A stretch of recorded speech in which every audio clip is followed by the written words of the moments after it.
Connaissance en connaissance. Laisse-moi vous dire ce que je voulais partager aujourd'hui avec vous. Pendant mon temps personnel, en 2016, je me souviens, les questions suivantes me sont venues en tête. Pourquoi les chrétiens dans une même église peuvent être des ennemis jurés?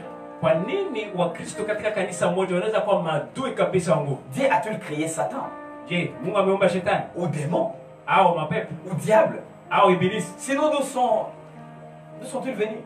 Et les noms qu'ils ont trouvé ça. Pourquoi les chrétiens ne reflètent pas vraiment la puissance que Jésus transportait? Cette puissance que Jésus transportait. Pourquoi ils ne reflètent pas? Pourtant, ils prient beaucoup sur la montagne. Ils sont pleins de dettes. Beaucoup de conflits partout. Pourtant, ils chantent, ils prient, ils gênent, ils tombent par terre. C'est des choses qui me compliquent. Une autre question. Pourquoi dans certains coins du monde, surtout les pays en voie de développement, un grand pourcentage de chrétiens est en dessous du seuil de la pauvreté? Pourtant, ils disent qu'ils ont vraiment Dieu. Parce qu'il y a des coins en Afrique où on vous dit que non, en Europe, il n'y a pas de Dieu, en Amérique, il n'y a pas de Dieu. Nous avons Dieu en Afrique.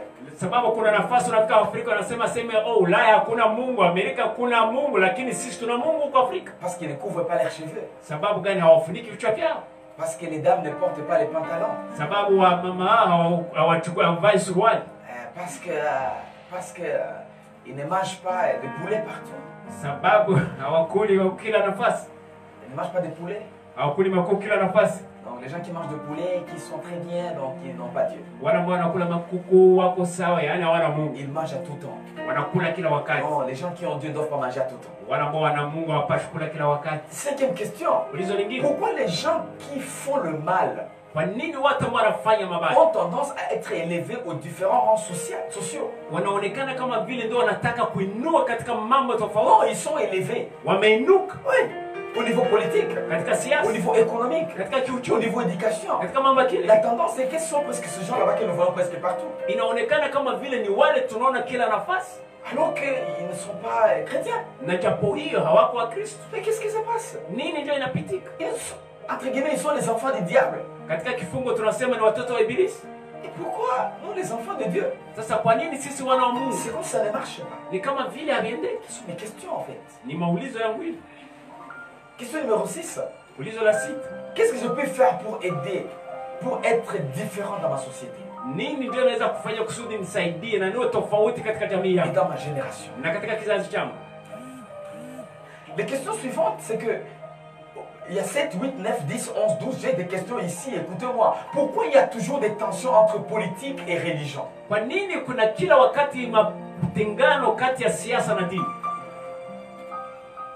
Nous avons lu comme ici dans la ville, on a les 2 semaines qui sont passées, on a eu beaucoup de rapports de différents points entre politique et religion. Tension incroyable.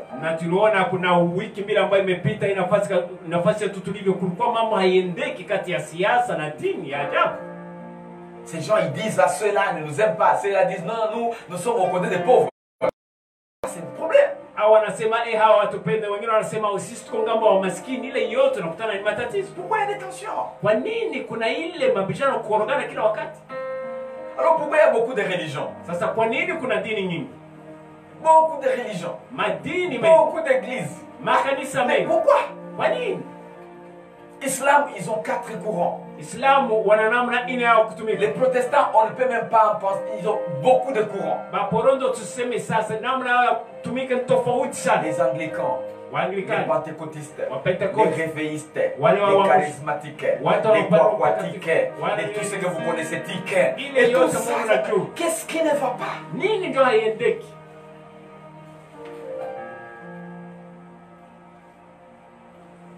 Pourquoi il y a la discrimination raciale, tribale, problème de genre, les conflits de génération dans le monde aujourd'hui?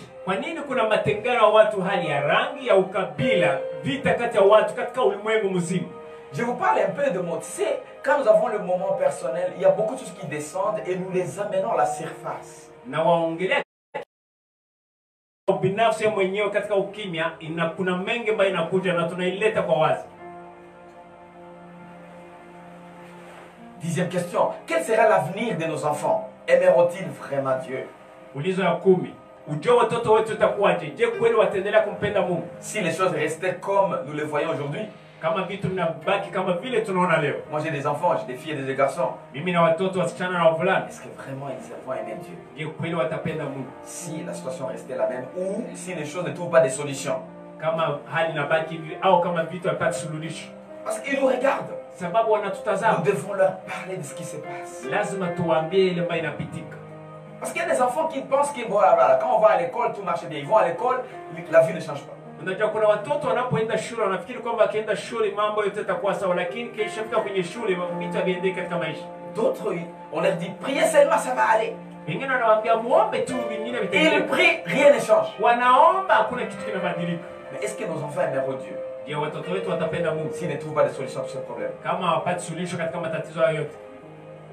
Et si mes enfants disaient que le christianisme n'est qu'un groupe des abrutis, des hasardeurs et des utopistes, auront-ils vraiment tort? Na kama watoto wangu wangeniambia kwamba Ukristo ni ya watu ambao wafai, wala ambao wanapima tu lakini havikamati, je, watakuwa na kosa? Il faut bien traduire.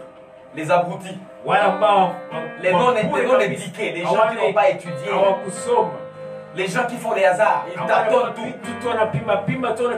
Les utopistes, ils parlent des choses qu'ils ne peuvent pas atteindre. Auront-ils tort?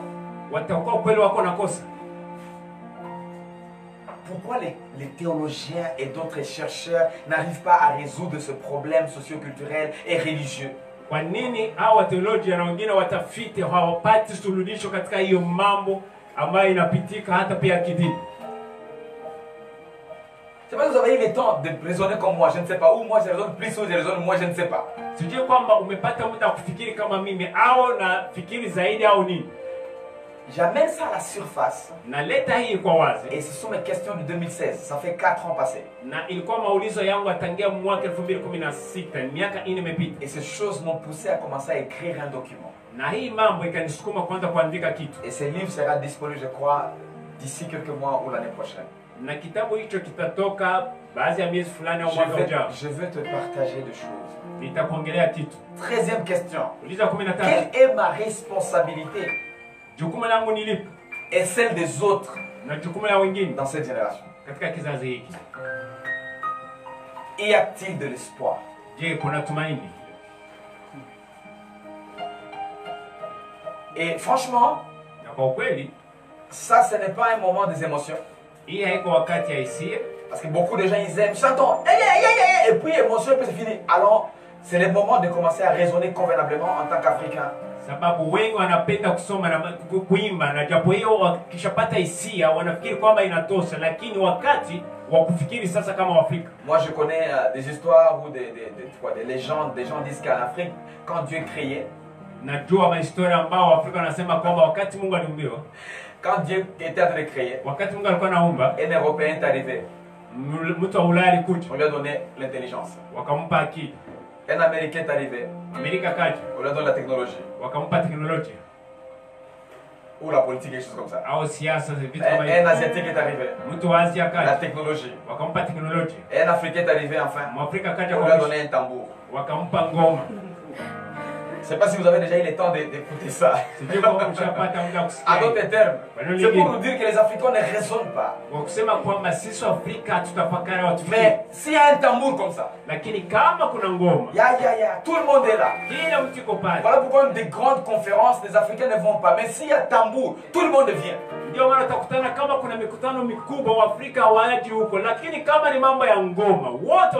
Des Africains qui raisonnent sont vraiment... ils sont peu et ils sont souvent dans les diasporas.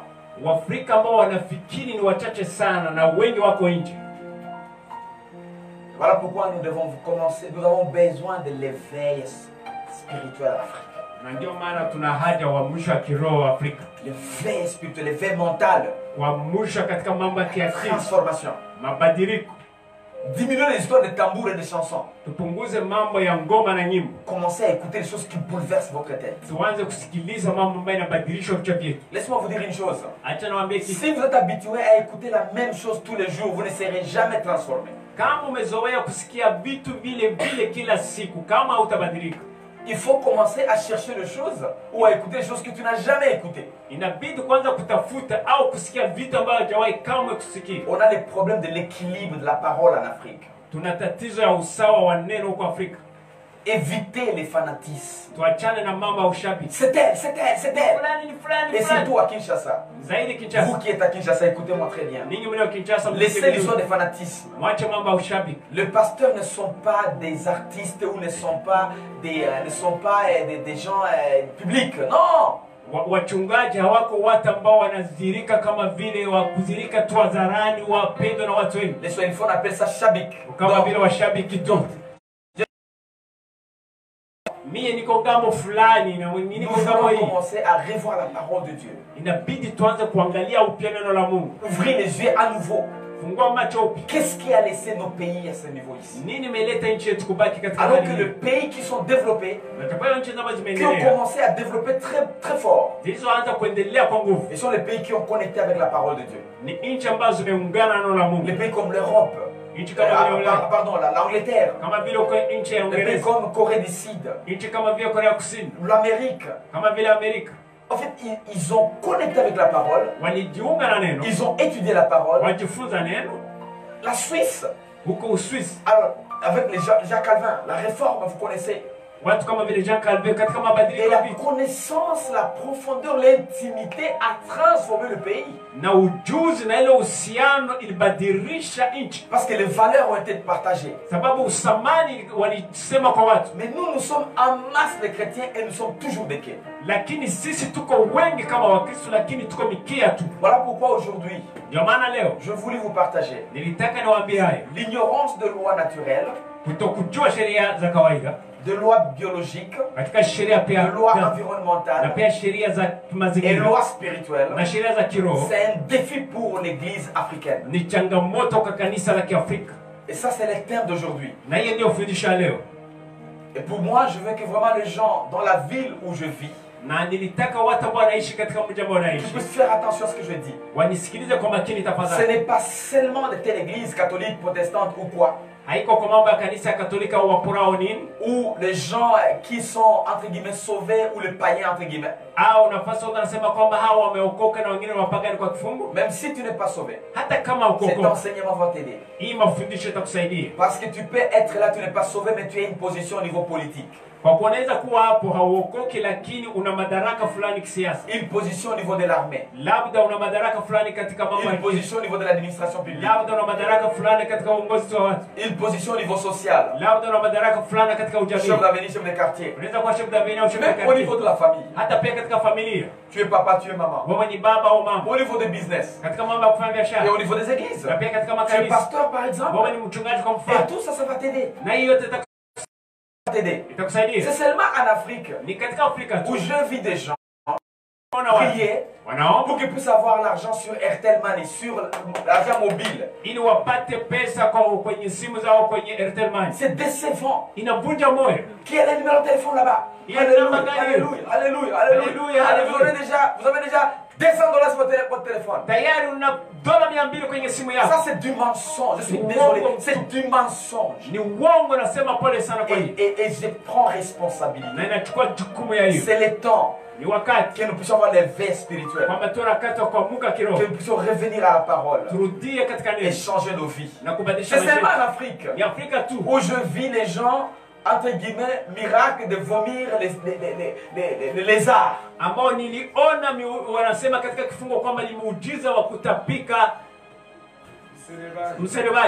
Ce sont des histoires, c'est incroyable. Jésus n'a jamais fait ça. Pourtant, vous faites vomir les lézards et le continent est pauvre. Et le pays est pauvre. Mais qu'est-ce qui ne va pas? Je ne vais pas parler de ministère ici. Je peux commencer du tel ministère en Afrique. Mais ce n'est pas ça mon mandat aujourd'hui. Mon mandat, c'est ramener les gens à la vraie parole de Dieu. À cette effet spirituel. Afin que nous puissions te transformer. Revenir là où l'Afrique était des années. On a été la base de l'éducation. On a été la base des recherches.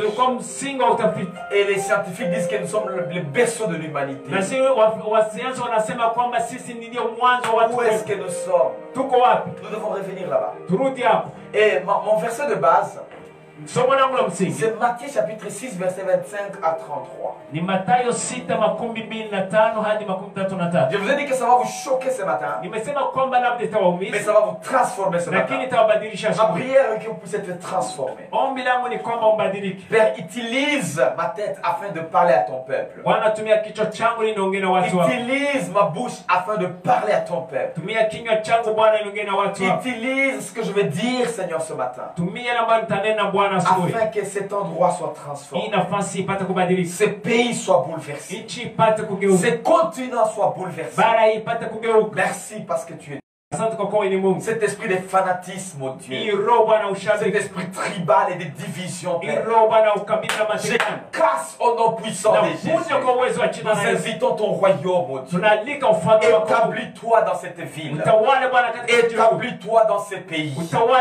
Établis-toi sur ce continent. Ouvre nos yeux au Père. Afin qu'on voit ce que les gens ne voyaient pas.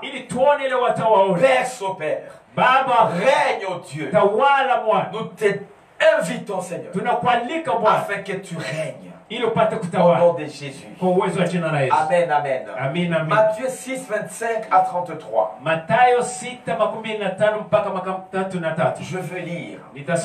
C'est pourquoi je vous dis, ne vous inquiétez pas pour votre vie, de ce que vous mangerez, ni pour votre corps, de quoi vous serez vêtus. La vie n'est-elle pas plus que la nourriture et le corps plus que le vêtement? Kwa sababu hiyo nawaambieni, msisumbuke maisha yenu, mule ninyi au munywe nini, wala miili yenu muvae nini. Maisha yenu je si zaidi ya chakula, na mwili si zaidi ya mavazi?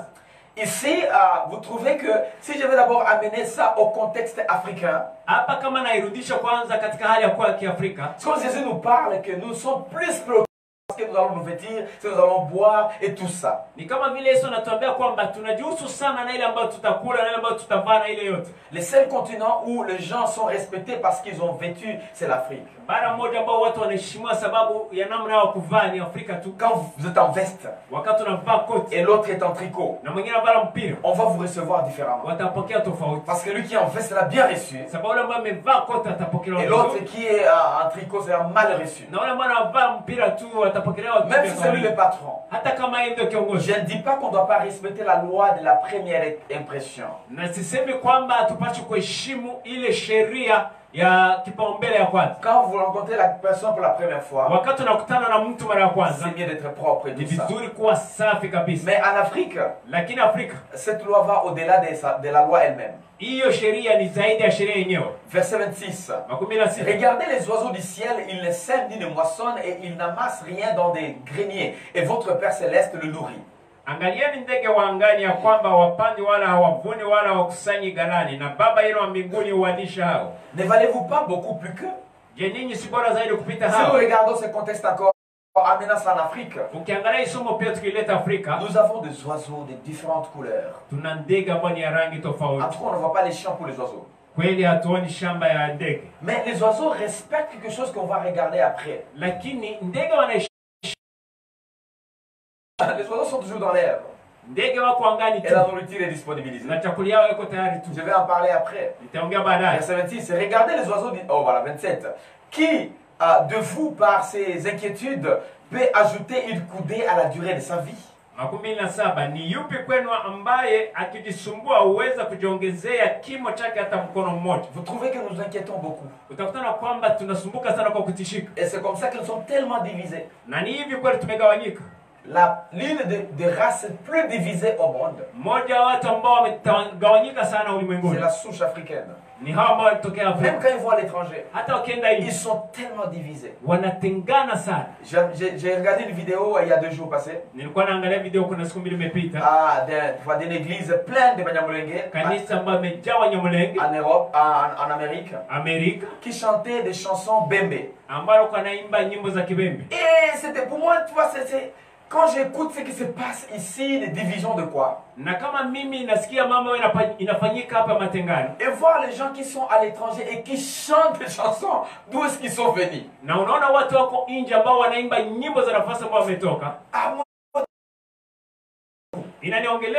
Donc il manque, vraiment, ils ont ces lieux-là dans leur tête. Ils ont des souvenirs incroyables. Et ils chantent des chansons de là. Pourquoi je dis ça? Parce que quel que soit ce que nous vivons, nous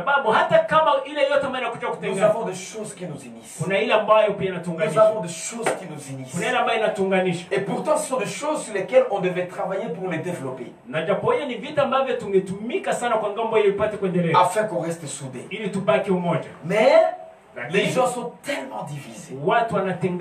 Au verset 29, cependant, je vous dis que Salomon, même dans toute sa gloire, n'a pas été vêtu comme les deux.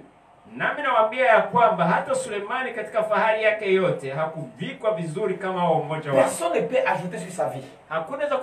Si vous allez mourir aujourd'hui, quelle que soit votre sagesse, intelligence, argent, tout ce que vous voulez, ça va stopper. Et vous allez rester avec tout ça. Amen.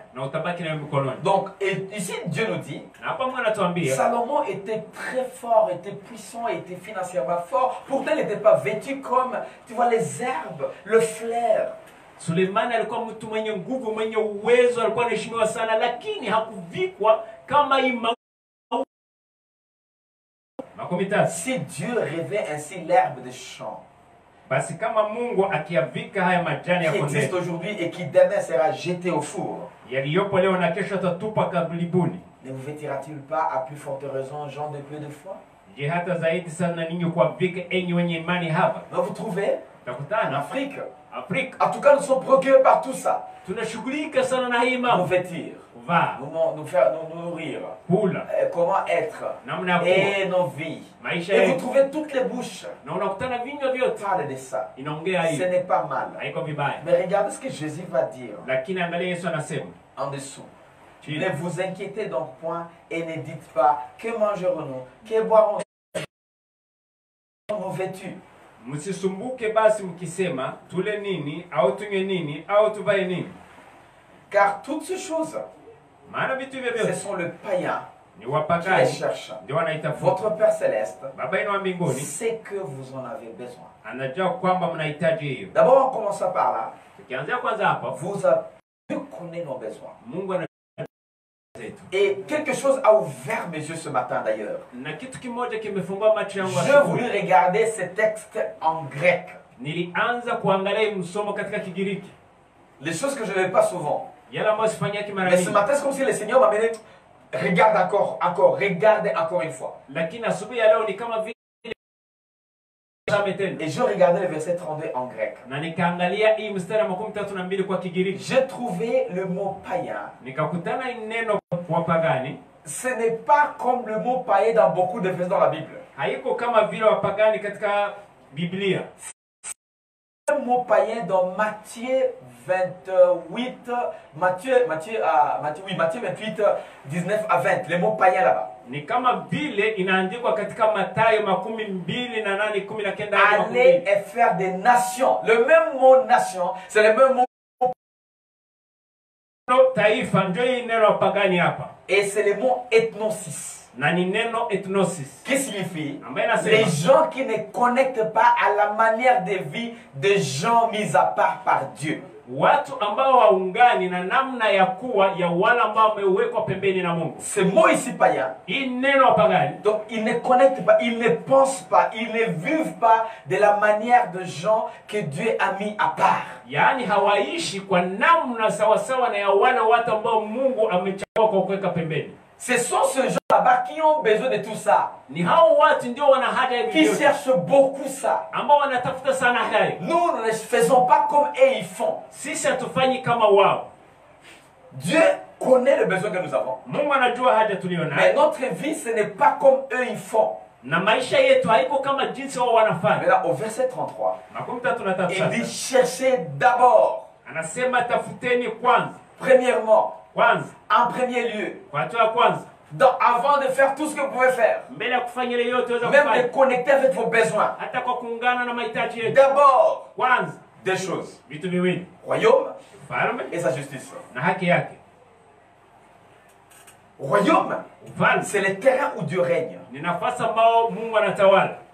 Royaume. C'est les valeurs. Comment Dieu fait les choses. Royaume. C'est l'entité où le roi il exerce sa puissance. La justice de Dieu. C'est-à-dire les lois et la praticabilité de comment Dieu fait les choses. Et il dit, et toutes ces choses vous seront données par-dessus. Maintenant, si je lis tout ce verset, c'est pour vous montrer que nous avons un grand problème. Nous sommes ignorants à ce royaume et à cette justice de Dieu. Voilà pourquoi nous sommes ce que nous sommes. Mais non, Dieu, dans sa divinité, il est juste. Il est plein de grâce. Et il domine tout ce que nous voyons. C'est ce que vous voulez toujours qu'on vous dise. Allez, on va au ciel. Oui. Voilà pourquoi je ne voudrais pas que vous puissiez être plein de émotions. Écoutez-moi très bien. Je vais faire cet enseignement. Et vous allez répéter en train de réétudier ce que je vais vous enseigner. Et je vous promets, votre vie ne sera jamais la même. Genèse 1:1. Tout commence par Dieu. Au commencement, la Bible dit qu'était Dieu. Genèse 1:1. Au commencement, Dieu créa les cieux et la terre.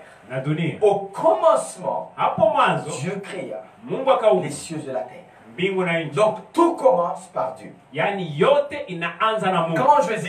Quand Jésus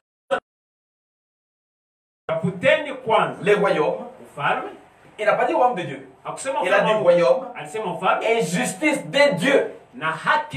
Ah, j'ai compris. Il y a un royaume que Dieu a créé. Où tout le monde devrait être bien. Adam et Ève et tout l'environnement super bien. Que nous avons perdu. Mais seulement la justice de Dieu peut nous ramener dans ce royaume-là. Alléluia. C'est très profond. Et ce n'est pas une prédication émotionnelle. C'est tous les gens qui veulent les émotions. C'est pas émotionnel. Mais c'est vraiment intelligent. C'est vraiment intellectuel. Ça demande des réflexes. Il faut réfléchir. Il faut y penser. Et regarder très bien. Pour qu'on puisse réétudier après. Hébreux 1:3. La Bible dit. Allez avec moi rapidement mes amis. Étant le reflet de sa gloire et de l'empreinte de sa personne et soutenant toutes choses par sa parole puissante. Soulignez ça, soutenant toutes choses par sa parole puissante. Il va soutenir quoi? Tout ce qu'il a créé. Il va soutenir ça par sa parole. Je posais beaucoup de questions. Pourquoi nous disons que nous sommes un continent tellement riche, un pays tellement riche, et nous sommes ce que nous sommes?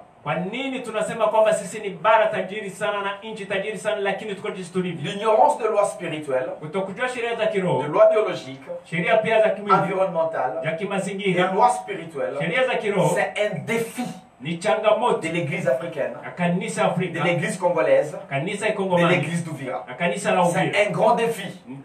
Et ça fait à ce que les gens, ils sont déséquilibrés.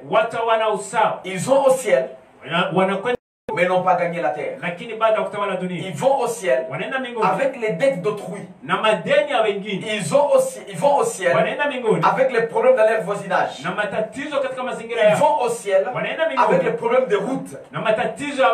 Ils vont au ciel avec les compétences de gestion. Et ça, c'est un problème. Dieu nous a bénis avec un bon pays, un bon continent, de belles familles. Mais nous devons savoir gérer ce que Dieu nous a donné. Et ça doit demander la connaissance de ce que je vais vous dire ici.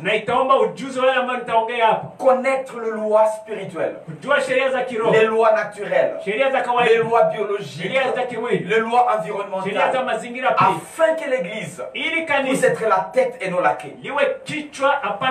Des fois, je vois les gens, quand vous leur mettez devant les défis, non, vous êtes païen. Pourquoi vous dites ça? Je dis parce que c'est mon droit. Je ne suis pas païen. Mais tu as un problème de gestion. Tu as un problème d'ignorance. Tu as un problème. Ce n'est pas parce que je suis pasteur que les gens doivent dire oui, oui, oui. Non, ce n'est pas parce que je suis commandant. Ce n'est pas parce que je suis commandant que les gens doivent dire oui, oui, oui. Nous devons prendre nos responsabilités. Nous devons prendre nos responsabilités et faire ce que Dieu nous a appelés à faire. C'est ça l'objectif de ce matin. Il y a des chrétiens qui sont tellement manipulés. Ferme les yeux et tu verras l'argent dans ton Airtel Money.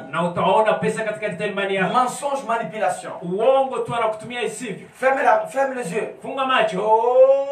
Oh, c'est faux. Je crois au miracle. Mais je crois aussi que Dieu est tellement équilibré.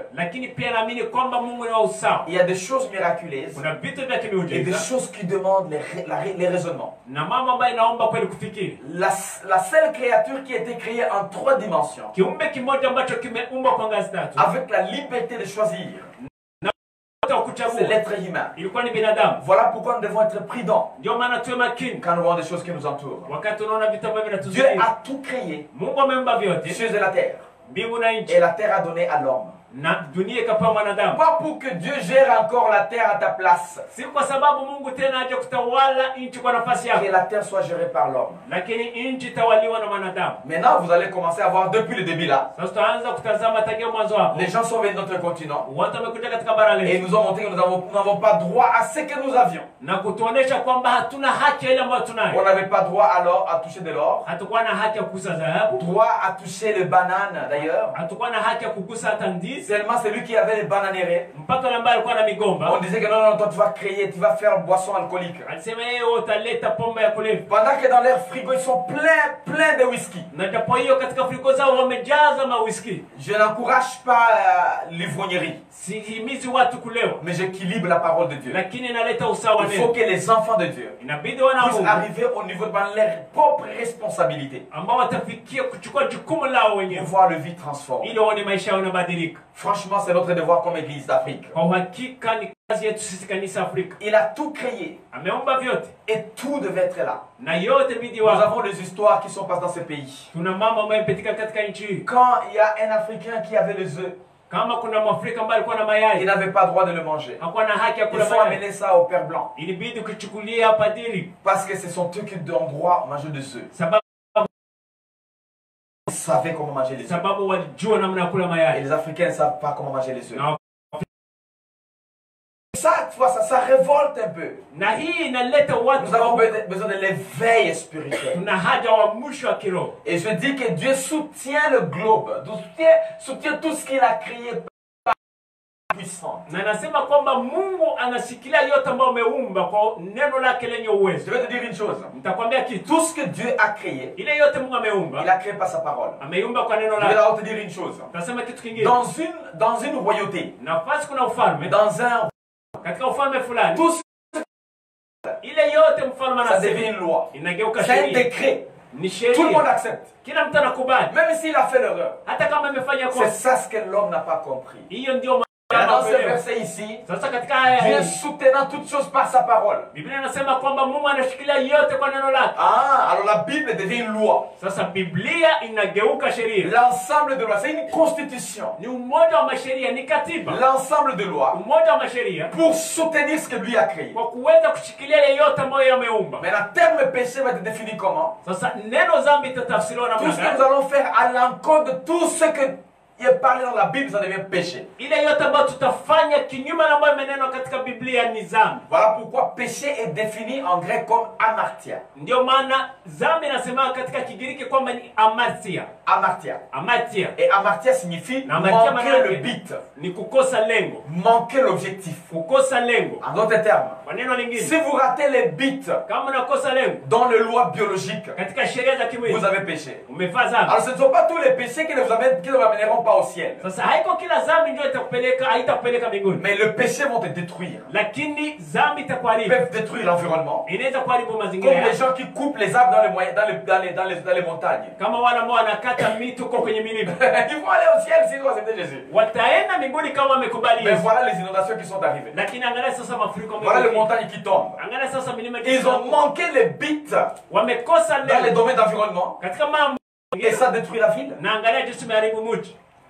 Voilà pourquoi quand tu dis la parole de Dieu, étudiez la parole dans cette dimension ici. Ndio maana wakati unajifunza neno la Mungu, jifunza neno la Mungu katika ngazi Et il ne hii. faut pas être émotionnel. Hapana kwa mtu wa maisia. Faites très attention. Fanya hana. Maintenant, Dieu soutient le globe Sasa Mungu anashikilia ulimwengu par sa parole. kwa neno lake. Par sa parole. Kwa neno lake. Et je dis qu'il y a des lois Na nasema kwamba kuna sheria dont on a raté de connaître. ambayo kanisa la Afrika halikujua kabisa. Même les gens qu'on pense sont plus puissants. Quand vous essayez d'échanger avec eux dans ce domaine, vous trouvez qu'ils ne sont rien, ils ne connaissent pas. Hata watu ambao wanaonekana kwamba ni wenye nguvu, wenye uwezo, lakini ukiongea nao mambo hayo unakutana hawajui.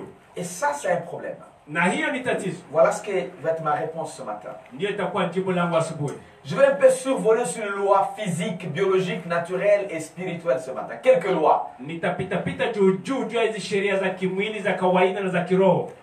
Baadhi ya sheria. En fait, pour soutenir le globe, Kwa kuweza kushikilia ulimwengu, soutenir sa créature, kushikilia viumbe vyake, il fallait mettre de l'ordre, ce qu'on appelle ordre divin. ilibidi kutia mpango wa kimungu. Et cet ordre est incontournable afin que tout soit propre et bien établi. Na hiyo mpango hakuna namna ungeenda kinyume yake kusudi vitu vipate kuwa sawa. Pour que les choses marchent convenablement, Kusudi vitu viendeke sawa, il fallait un ordre. ilibidi mpango fulani. Raison pour laquelle Ndio maana il avait créé le poisson aliumba samaki après avoir créé l'eau. nyuma ya kuumba maji. Il ne veut pas créer poisson avant et puis l'eau après. Hangeumba kwanza samaki na kisha umbe maji Je ne sais baadaye. pas si vous êtes posé cette question un jour. Sijui kama wajiuliza kama hiyo. Voilà pourquoi vous devez écouter des choses que vous n'avez jamais écoutées. Ndio maana inabidi kusikia yale ambayo hujawahi kusikia Pour vous aider à croître, ili mpate à ukoma, grandir, à gérer et maîtriser l'environnement. na kuweza kutawala na kuongoza mazingira.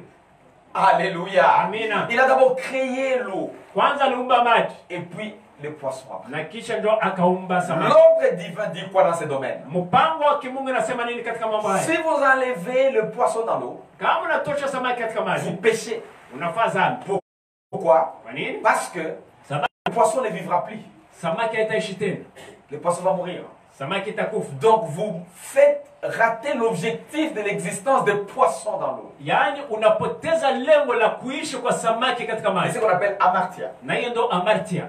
Donc vous comprenez que terme péché, c'est pas terme chrétien seulement, c'est un terme de Dieu.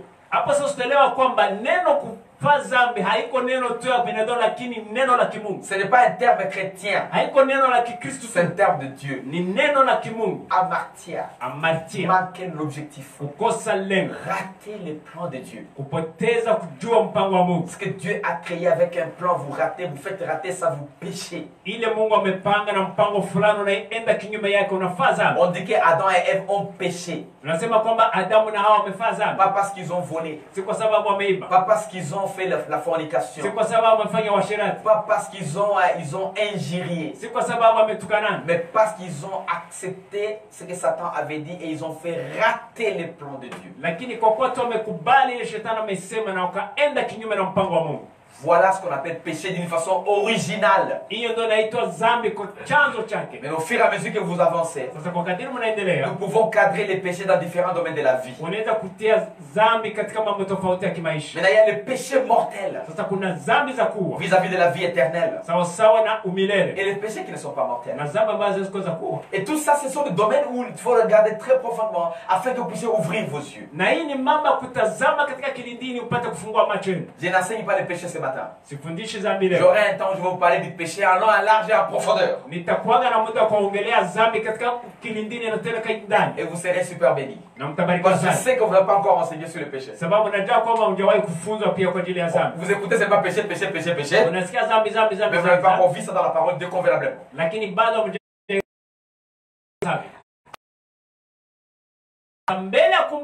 Et mettre l'homme sur la terre, Dieu va créer l'environnement où l'homme devait rester. Si vous enlevez l'homme dans un bon environnement, vous péchez. Pourquoi? Parce que l'homme a été prédestiné à vivre dans un bon environnement. Dans un bon cadre. Voilà pourquoi tout le monde a l'essence de la beauté. Quand tu vois quelque chose belle, même si tu ne dis pas, au plus profond de toi, c'est bien. Que ce soit les plantes, les herbes, les maisons, les voitures, toutes les bonnes choses, les routes, tout le monde a besoin de ça. Voilà pourquoi quand tout le monde voit une mauvaise route, tout le monde se plaint. Même si les gens ne disent pas, les gens se plaignent.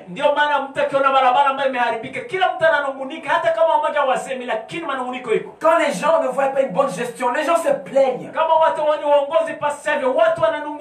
les gens ne voient pas les gens propres, les gens se plaignent. Alléluia. Amen. Ça, c'est une bonne chose à comprendre. Ça, c'est l'ordre divin. Dieu a mis d'abord des choses avant de mettre les autres, et ça, c'est ce qui établit l'ordre.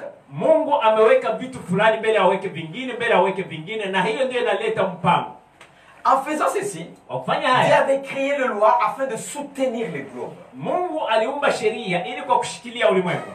Vous connaissez les lois biologiques? Le liquide, le fluide, biologique, physique. Vous connaissez pas? Pourquoi Dieu va faire ça? Pourtant, sur l'endroit où il n'y a pas de l'air, il n'y a pas de l'eau, il va mettre de l'air, l'oxygène seulement. C'est parce qu'il savait ce qu'il faisait et c'est ça l'ordre divin. Il soutenait sa créature. Maintenant, il a créé ses ordres. Ordre divin. Pour soutenir son globe. Maintenant, parmi ces lois, il y a celles qui sont naturelles, physiques, biologiques, gouvernant notre univers. Et ces lois ici, foi chrétienne. Et qu'on ne vous dit pas à l'église malheureusement. Et c'est ça ce qui a été fait. Donc, en fait, les missionnaires qui sont venus n'ont pas ouvert les yeux dans ces domaines ici. Parce qu'on leur avait donné 2 versets. Le roi Baudouin leur avait donné 2 versets à enseigner aux Africains. Aux Congolais surtout. Premier verset. Matthieu 5. Heureux le pauvre, parce qu'ils iront au ciel. Et le verset ne dit même pas comme ça. Si tu relis, tu trouveras que c'est autre. D'autres versets. Si on te frappe la joue gauche, tournez la joue droite. On te frappe convenablement et que tu sois patient. Là tu vas aller au ciel. Donc vous trouvez que les chrétiens ont perdu leurs droits et on les a manipulés Et ils sont devenus, tu vois, des gens exposés à toutes sortes de mensonges. C'est le moment de l'éveil. Le dit éveil spirituel. Je dis éveil spirituel. Nous devons s'ouvrir. Regardez tout petit peu. Par exemple, le temps. Il n'y a que 12 heures pour nous tous. La journée et 12 heures la nuit. Totalement, ça fait 24 heures. Pour l'Europe, pour l'Amérique, pour l'Afrique, pour l'Asie. Pourquoi les uns sont pauvres? Les autres sont riches. Le problème de violer l'ordre divin. Violer ces choses. Et je voulais me passer en revue. Et j'ai commencé par la loi physique. Parce que tout le monde comprend ça facilement. Une loi physique. Vérifions le fonctionnement de lois qu'on appelle pesantaires. Moi, ce que j'apprécie avec cette loi-là, que tu puisses connaître la loi ou non. Cette loi fonctionne sur toi. La loi des pesantaires dit quoi? Si vous montez sur un niveau élevé, l'auteur par rapport à la terre, il y a une force qui vous attire vers le bas. Quelles que soient vos prières, vos gènes, gros ou être mince, femme ou homme, enfant ou vieux, cette force agit sur toi. Si c'est tombé, vous tombez de la même manière, vous tous. Avec la même vitesse. Confiance à cette loi. Et cette loi fonctionne toutes les minutes, toutes les secondes. Un exemple. Tu peux venir du village. Tu n'as pas étudié. Tu n'as pas compris les lois spirituelles, ni les lois physiques, ni les lois biologiques, ni les lois environnementales. Tu ne comprends pas tout ça. Et puis tu viens, tu montes sur un bâtiment. Et du coup, moi je ne connais pas. Je vais sauter et je vais descendre doucement. Tu crois que parce que tu ne connais pas, cette loi va te respecter? Non. Et c'est comme ça qu'il y a beaucoup de chrétiens. Tu es ignorant par rapport à ces lois. Et tu penses que les lois, bon, comme je ne connais pas, voilà, bon, ça va. Non, mon ami. C'est impossible. Laissez-moi toucher rapidement quelques lois pour que nous puissions nous reposer et avoir le temps de méditer dans chaque maison. Au niveau personnel, médite par rapport à ça. Je vais regarder quelques lois. À part les lois physiques, elles fonctionnent de la même manière. Si je dis spirituel, c'est un monde qu'on ne voit pas. Pourtant ce monde est réel. C'est un monde qui est réel. Laissez-moi te dire, nous sommes au Congo, à RD Congo. Nous sommes en Afrique centrale.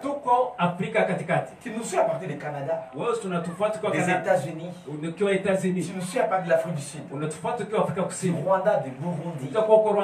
Mais question, comment nous connectons avec toi? Pourtant, tu crois que l'Internet connecte moi et toi. Donc, ce n'est pas nécessairement que tout ce que nous croyons, on voit. Les ondes de radio par exemple. Vous êtes dans vos maisons là-bas. Pourtant vous connectez avec notre studio ici. Vous êtes dans vos voitures là-bas. Pourtant vous connectez avec nous. Cela signifie, ce n'est pas tout ce que vous voyez nécessairement qui est vrai. Donc je comprends que les lois spirituelles peuvent aussi être expliquées. Et voilà ma raison ce matin. Et c'est le défi de l'église de l'Afrique. Voilà pourquoi on vous a prophétisé. On vous a prophétisé. Ferme les yeux. Et tu trouveras l'argent dans votre téléphone. Donc ça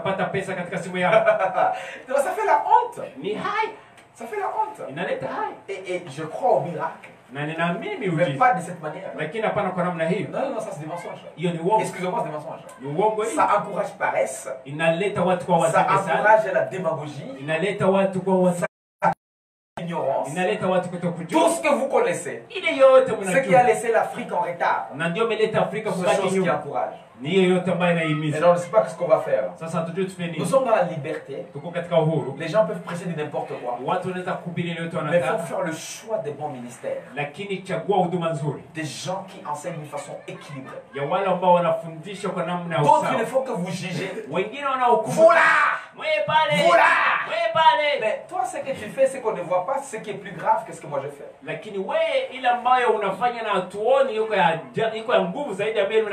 je n'aime pas quelqu'un qui pointe les doigts comme ça. C'est pas mal de parler de la condamnation qui va venir après. Parce que Jésus va condamner les vivants et les morts.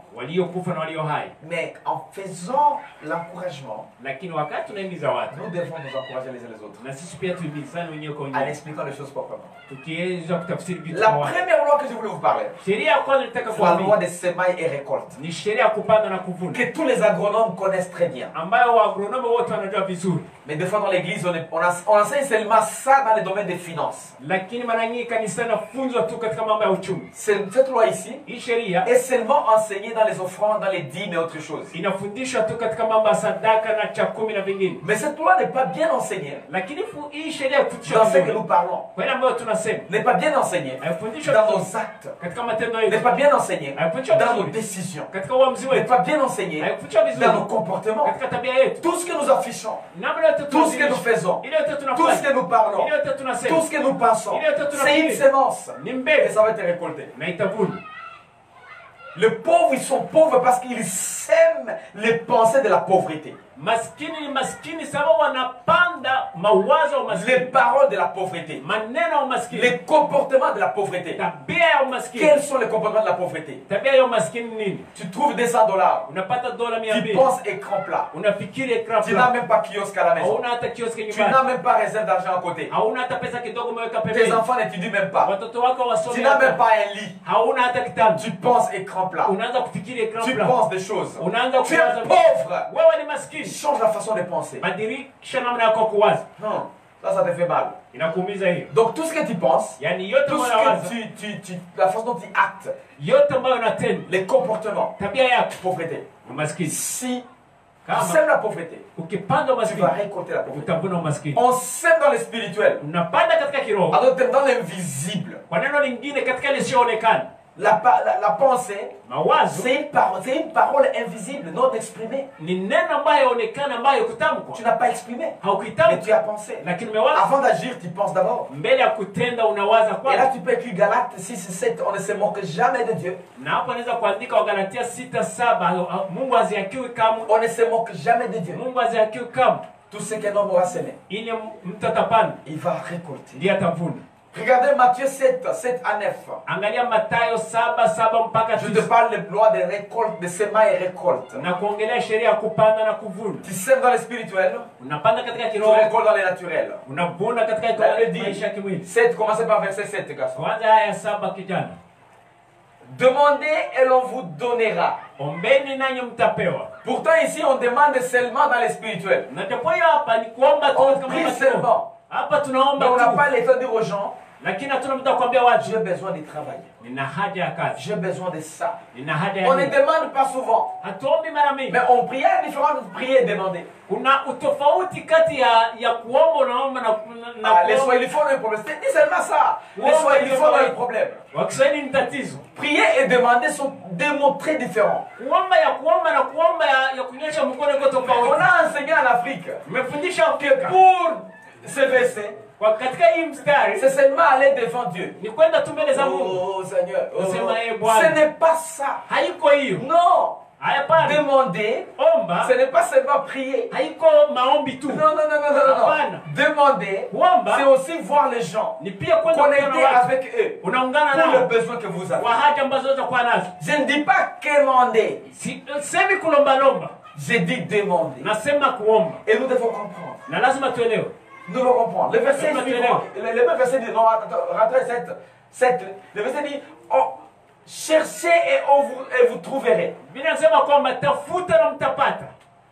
L'église en Afrique ne comprend pas cette loi ici.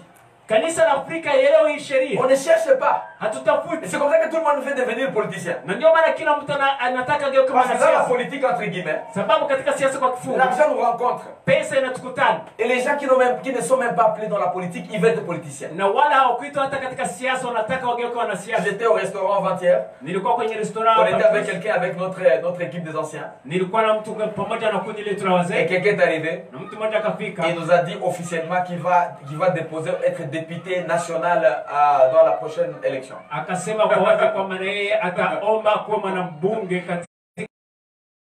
Quand je regardais la personne, et quand je méditais tout ce qu'il fait, j'ai dit Seigneur, on n'a pas de chance. Voilà pourquoi, quand on regarde un pays, les politiciens reflètent leurs gens. Oh, ça me fait mal. Donc si vos politiciens ne raisonnent pas très bien, c'est comme ça que vous êtes. Si vos politiciens ils sont désorganisés, c'est comme ça que vous êtes. Si vos politiciens sont de mauvais gestionnaires, c'est comme ça que vous êtes. Pourquoi? Parce que tous ces politiciens viennent des communautés. Et si la communauté n'est pas organisée, c'est une partie, une représentation de la communauté qui ira nous présenter. Et si vous êtes là, vous voulez devenir politicien, ne me parlez même pas, laissez seulement, parce que moi, mon travail, c'est éduquer la société. Si je te connais, ne me dis même pas. Moi, je vais te décourager. Améliore-toi d'abord. Prouve que tu es organisé, que tu es excellent, que tu peux protéger les pauvres, que tu peux protéger les veuves, que tu peux relever la société. De ta façon de faire, alors fais la politique. Pourquoi? Parce que c'est comme ça que tu peux aider les pays. Parce que la politique, c'est un bon terrain pour aider les pays. Mais c'est un bon terrain pour détruire les pays. Voilà pourquoi Jésus dit cherchez et vous trouverez. Cherchons l'argent. Cherchons choses. Ça c'est la première loi. Loi de sema et récolte. Si tu sèmes fatigue, tu sèmes mensonge, démagogie, manipulation, tu pêches. Tu vas à l'encontre de tout ce que Jésus a dit. Frappez et on vous ouvrira. L'église d'Afrique, on leur dit quoi? Allez sur la montagne. Priez. Les choses viendront. Je t'informe que tu ne vis que dans la démagogie. C'est pas mal de prier. Parce qu'il a commencé par demander. Ok, changeons. Prenons demander sur la terre, aussi demander au ciel, d'abord prier. Mais aussi frapper, tu frappes au ciel. Et aussi chercher, tu cherches au ciel. Il ne faut pas mentir aux gens. Donc soyons sérieux. Sema et récolte.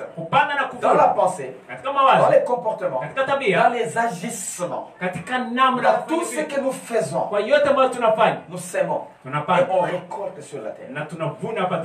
Alléluia. Je sais que tu commences à m'haïr, mais c'est mon travail. Mon travail est très dur. Je ne suis pas seulement en train d'amener les gens au ciel, mais aussi transformer les communautés, changer les vies. Parce que Jésus est venu pour esprit, âme et corps. L'esprit va au ciel, l'âme est bouleversée et le corps dans la bonne santé. Voilà pourquoi il est mort sur la croix. Voilà pourquoi la Bible dit que par ses meurtrissures on a été guéris. Parce que nos corps doivent être bien. Jésus voulait organiser notre environnement afin que les enfants de Dieu là où ils sont, c'est la propriété. Pas les enfants de Dieu qui prient dans des cabanes au nom de Jésus. On ne reflète même pas la gloire de notre Dieu. Et nous disons que nous avons Dieu. Il faut que ça change. Deuxième loi spirituelle. Oh, il est déjà midi. Donnez-moi 15 minutes, comme ça je vais stopper. 12h15, je vais stopper. Même si je n'aurais pas terminé, je vais stopper. Loi du temps résultat. La loi du temps au résultat. En d'autres termes, tout résultat prend le temps. Tu ne peux pas avoir des choses comme ça, bouffe. Ça prend du temps. Allons dans les ministères, parce que c'est le domaine spirituel. Pour créer un bon serviteur. Un bon serviteur de Dieu. Fort, établi. Il faut du temps. Il faut qu'il soit sauvé. Il faut qu'il soit formé. Il faut qu'il soit coaché. Il faut qu'il soit envoyé sur le terrain. Il faut qu'il soit accompagné. Et qu'il devienne quelqu'un de très fort. Ce n'est pas un jour où quelqu'un est né de nouveau. Je suis pasteur. Il va au Longwe avec une Bible et un grand tambour. Il commence à jouer au tambour et prêcher aux gens qui vont à Bukavu en leur disant cette route ici est compliquée. Maintenant laissez l'offrande ici. Je ne dis pas qu'on ne peut pas prier pour les gens. Je dis que ça ne peut pas transformer la communauté. Et je vous encourage à ne pas donner à ces gens là-bas. Pourquoi? Parce que vous encouragez la paresse. Nous devons travailler. Nous devons boulonner. Nous devons voir le fruit du ministère. Les témoignages de ce que nous faisons. On ne demande pas les gens parfaits, mais les gens imparfaits qui collaborent avec le Dieu parfait afin de produire le résultat de Dieu. C'est comme ça que Dieu sera visible. Parce que si vous êtes imparfait et vous produisez des choses, tu vois, les gens diront ah, normalement il n'est pas comme moi, il est parfait, lui c'est normal. Il faut être comme un humain normal, collaborer avec le surnaturel et produire les résultats de Dieu. Amen. Au résultat, Ecclésiaste 3:1. Les temps au résultat. La loi du temps au résultat. Dieu nous a établis sous le temps, pendant que lui-même ne vit pas sous le temps. C'est parce qu'il a voulu nous bénir au travers des temps et des saisons. Ce dernier nous donne beaucoup d'avantages. Par exemple, il n'y avait pas de temps. S'il n'y avait pas de temps, nous ne pourrions pas avoir de l'espoir de changement dans lesquelles nous vivons. Quand la vie va mal, j'ai l'espoir que ça peut changer. Parce que les temps existent. S'il n'y avait pas les temps, qui pouvait penser que quelque chose pouvait changer? Temps au résultat. À chaque jour, on me dit, il y a un temps pour tout. Un temps pour tout. Genèse 8:22. Nous voyons encore les temps ici. Les temps ici. Aussi longtemps que la terre subsistera. Aussi longtemps que ça subsistera. Il y aura les moments de semer et récolter. Il y aura la nuit et le jour. Et la nuit et le jour peut être même dans la vie courante. Les difficultés et moins de choses. Ça c'est une loi. Aussi longtemps qu'il y a les temps. Voilà pourquoi les Swahiliens disent vumilivu la mbivu. Celui qui patiente, il mange des choses mûres. Il mange de bonnes choses.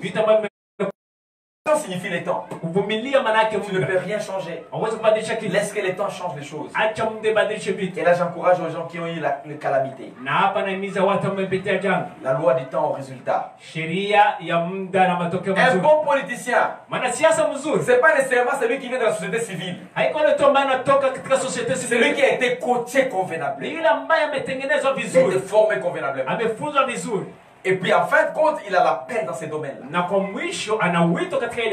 homme d'affaires, C'est pas celui qui a été né dans une famille où les gens font du commerce. Non. Il y a du charisme pour faire du commerce. Oh, il y a aussi les temps. Moi, je connais des gens qui ont hérité ce que leurs parents leur avaient donné, leur avaient laissé. À Bukavu.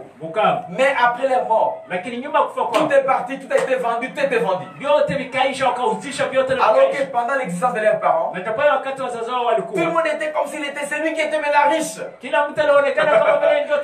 t'en fais pas. Les temps déterminent. C'est très important. Le roi Salomon qui était sage, c'est lamentant un jour que parce qu'une sémence contre le mauvaise action ne s'exécute pas promptement. Regarde Ecclésiaste 8:11, Salomon a dit ça. Ecclésiaste 8:11.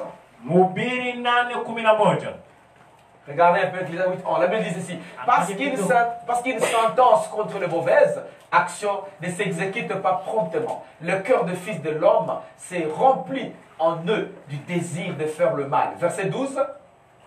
Cependant, 100 fois le mal. 100 fois le mal. 100 fois le mal. Traduis, c'est le mal, laisse de lire. 100 fois le mal. Et qu'il persévère longtemps. Je sais aussi que le bonheur est pour ceux qui craignent Dieu. Parce qu'ils ont de la crainte devant lui. Les gens qui font le mal ont tendance à être comme s'ils sont super forts. Dans la politique, l'économie, les fraudeurs, les détourneurs, les tueurs. Subitement, il devient riche. Il achète des maisons sur la route. Ne t'en fais pas. Dans les temps, ceux qui craignent Dieu, ils ont l'avenir qui est meilleur. Laisse le temps au temps. Troisième loi spirituelle, la loi de la soumission et d'autorité. Tout le monde à qui tu te soumets, tu attires son autorité vers toi. Tu peux étirer son autorité. Parce que ça aussi signifie une loi d'adoration. Il faut faire attention ici. Très attention. C'est une loi qui complique beaucoup de gens. Par conséquent, cette personne devient la source. Si c'est la divinité, c'est la source de votre vie. Si c'est la nature, comme une autorité naturelle, le soutien de votre vie. Je ne sais pas si vous me comprenez très bien. Très important. La loi de soumission ou d'obéissance à l'autorité. Adam et Ève, dans les jardins d'Éden, ils étaient soutenus par Dieu. Parce que ils obéissaient à la parole de Dieu. Et quand Satan a quitté les ciels, il maîtrise très bien toutes ces lois. Parce qu'il était là. Il a vécu là.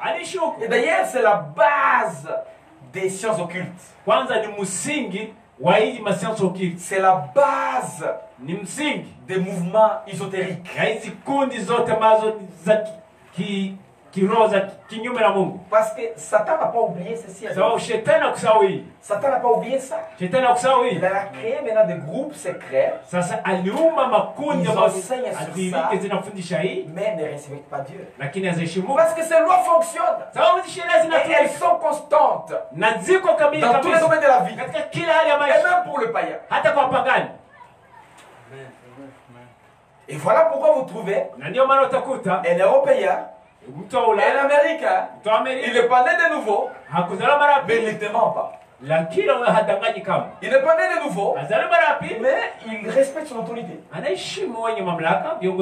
n'est pas né de nouveau, mais il n'est pas désorganisé comme un Africain né de nouveau. Son monde développe. Et le monde là où nous croyons qu'il y a beaucoup de chrétiens recule en priant beaucoup. en gênant beaucoup. Parce qu'ils sont ignorants des lois spirituelles, des lois environnementales, des lois biologiques et des lois physiques.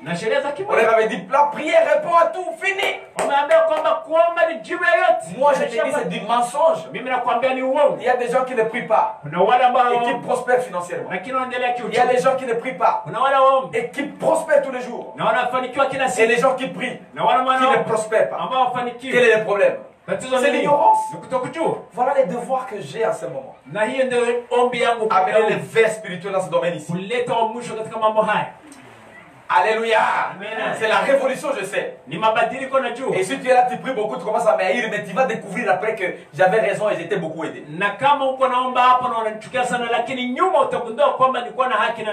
pensez pas que je ne prie pas. Quand j'enseigne ce domaine ici, beaucoup de gens pensent que le pasteur Alemé ne prie pas. Hein? Je prie beaucoup. Je prie personnellement. Je prie en groupe. Je prie avec une équipe restreinte. J'ai pris aussi en langue. Et pendant beaucoup de temps. Mais je connais les lois spirituelles. Je connais là où il faut prier. Et là où il ne faut pas prier. Là il faut agir. Alléluia. Maintenant, cette loi oh, il y a 5 minutes qui nous restent. La loi de soumission à l'autorité. Satan a mis ça en place. Il a compris cette loi et il est venu à Adam et Ève. Il leur avait dit ceci. Est-ce que Dieu vous a dit? Alors moi je vous dis. C'était simple. Il est piégé. Vous savez tout ce que Satan vous dit. Même si c'est la vérité. C'est du mensonge. Parce que derrière cette parole là-bas, il y a les mensonges. Lui-même, il était le père des menteurs. Il est le commencement de tout et la fin dans les mensonges. Il n'y avait pas les mensonges au ciel, lui a commencé les mensonges au ciel. Donc tout ce qu'il te dit, même si tu dit manger et tu as faim, ne mange pas. Parce que c'est des mensonges. Amen, amen. Il avait dit à Jésus, tu as faim. Mange, mange. N'est-ce pas que c'est la vérité? Jésus avait fait 40 jours. Il avait le pouvoir de changer la pierre en pain. Et il pouvait le faire. Mais Jésus a refusé. Pourquoi? Pas parce qu'il ne voulait pas le faire. Il était à la fin de sa période d'ailleurs. Donc il était à la fin. Parce qu'il était attaqué à la fin déjà. Elle me dit 40e jour. Alors que Jésus a gêné 40 jours. Donc c'était la fin. Et je vais dire maintenant c'est la fin. Mais il a refusé. Pourquoi? Parce qu'il sait que Satan c'est un menteur. Lui-même il est mensonge. Amen, amen. Donc mes amis, si tu mets cette loi en pratique, tu peux écrire Jean 8, 44, tu devais écrire. Maintenant, cette loi nous dit respecter nos autorités. Honorer nos autorités. C'est là où on a. Non, nous devons nous soumettre à l'autorité. Il y a des lois différentes. La loi d'honneur et la loi de soumission. Attention. La loi de soumission, c'est une autre chose. Et la loi d'honneur, c'est une autre chose. Je vais vous parler de la loi d'honneur maintenant là. Et je vais terminer dans les 3 minutes. Romains 6, 23 dit que le salaire du péché c'est la mort. Donc quand vous violez les lois divines, vous amenez la mort.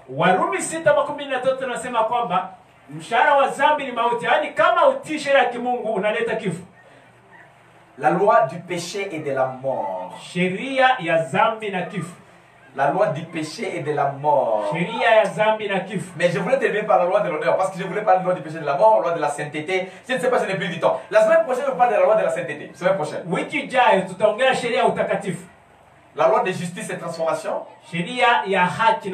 La loi du péché, la loi de la sainteté, pardon. Et la loi de quoi? Et la loi du péché et de la mort. Gardez ces lois, je vous les parle la semaine prochaine. Ou le jeudi soir. Mais laisse-moi parler de la loi de l'honneur parce que c'est très important pour le pays. Et je vais stopper. Exode 22. Honore ton père et ta mère afin que tes jours soient prolongés sur la terre.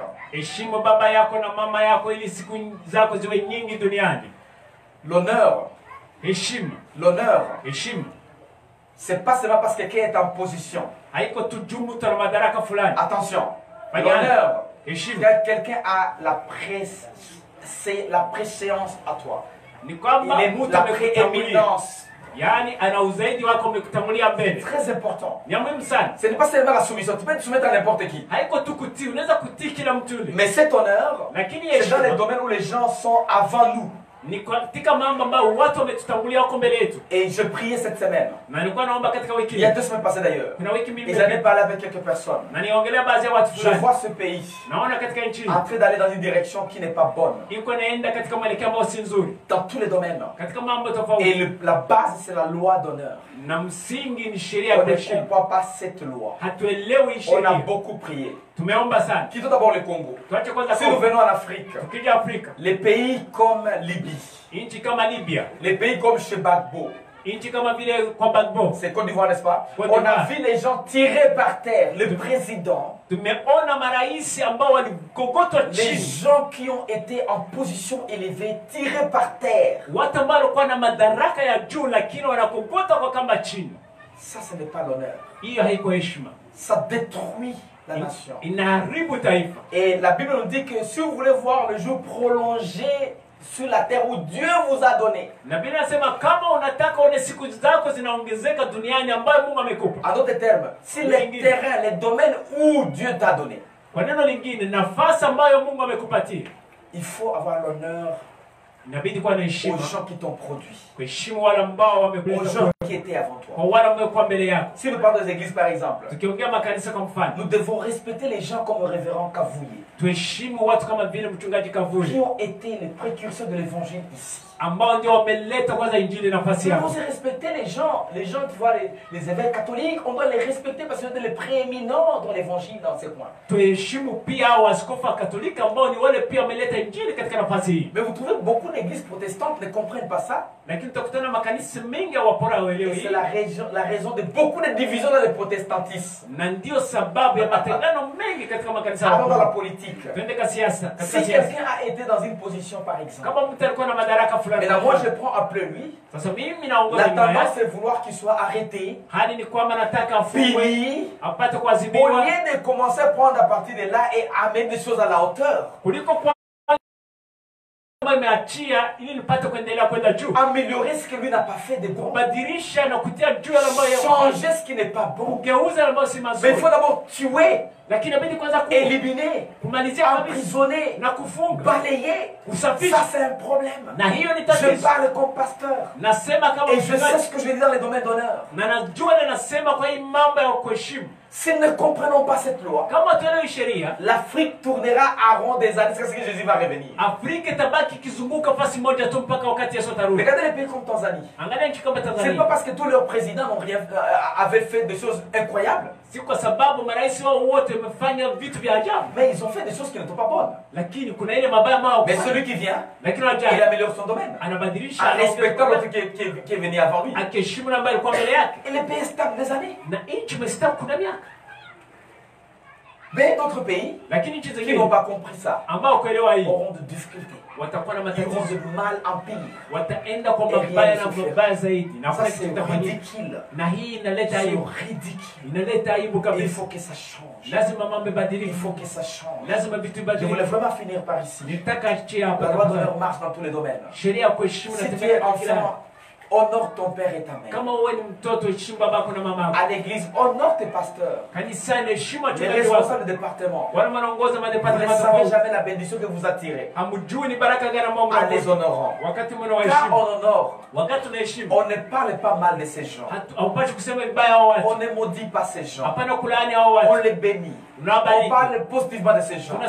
On les respecte en privé comme en public. Nous attirons la bénédiction.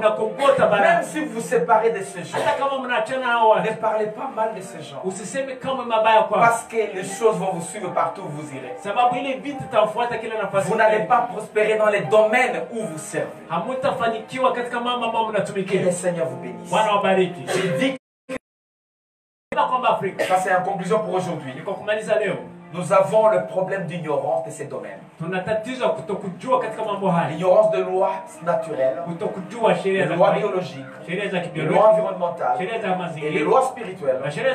C'est un grand défi. Et ça fait que l'Afrique reste là où nous sommes. Que le Seigneur nous aide à ouvrir les yeux et à avoir cet éveil spirituel afin que nous puissions aller plus loin. Merci parce que tu ouvres les yeux de tes enfants. Je proclame la gloire en gloire au Dieu. Victoire en victoire au Père. Voir un avenir meilleur sur cette ville, sur cette province, sur ces pays, sur ces continents, dans tous les domaines de la vie, Seigneur. Nous voulons vivre en connaissant les choses afin que nos vies changent. Merci mon papa parce que tu es Dieu. Au nom puissant de Jésus, on a ainsi prié. Amen, amen. Amen, amen, amen.